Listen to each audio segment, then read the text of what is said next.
Guys আসসালামু আলাইকুম। আপনারা সবাই কেমন আছেন? আশা করি অনেক ভালো আছেন। আমি অনেক ভালো আছি।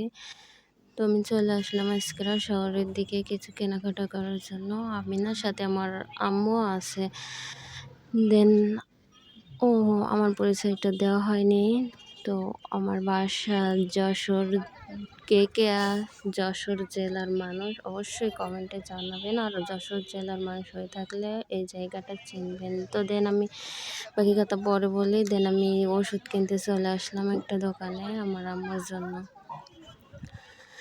ওষুধ কেনা হয়ে গেছে। তো এবার আমরা মার্কেটের দিকে যাব। এই জায়গাটা কে কে চেনেন অবশ্যই জানাবেন। যশোরের মানুষ হয়ে থাকলে অবশ্যই চিনবেন। আর কে কোন জেলা থেকে আমার ভিডিওটা দেখছেন অবশ্যই কমেন্টে জানাবেন। আর আমাদের শহরটা আপনাদের কাছে কেমন লাগছে জানাবেন। তো আমি প্রথমে চলে যাব বোরকার দোকানে, বোরকা কিনবো। চলে আসলাম বোরকার দোকানে। এখান থেকে একটা বোরকা কিনছি।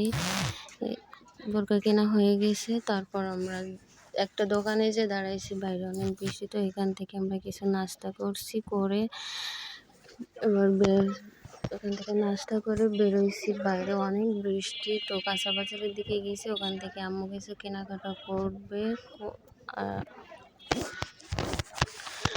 তো গাইস আম্মু ওখানে কেনাকাটা করতেছে, আমি একটু এদিকে ভিডিও করতেছিলাম। আর রাস্তায় তো অবস্থা অনেক খারাপ গাইস, বৃষ্টি হচ্ছে। তারপর গাড়ি একদম রাস্তা কাদা, অবস্থা খুবই খারাপ, খুবই কষ্ট হয়েছিল গাইস।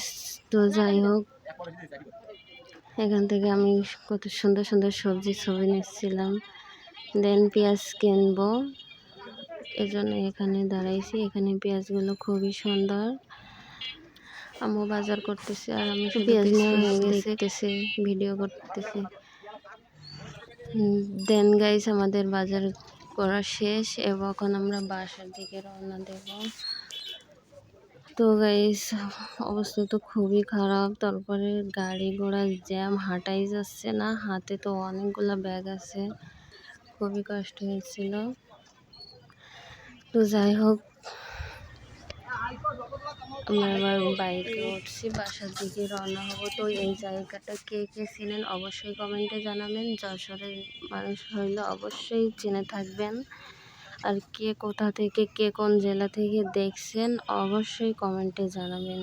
তো গাইস আজকে এই পর্যন্ত। আপনারা সবাই ভালো থাকবেন, সুস্থ থাকবেন। আল্লাহ হাফেজ।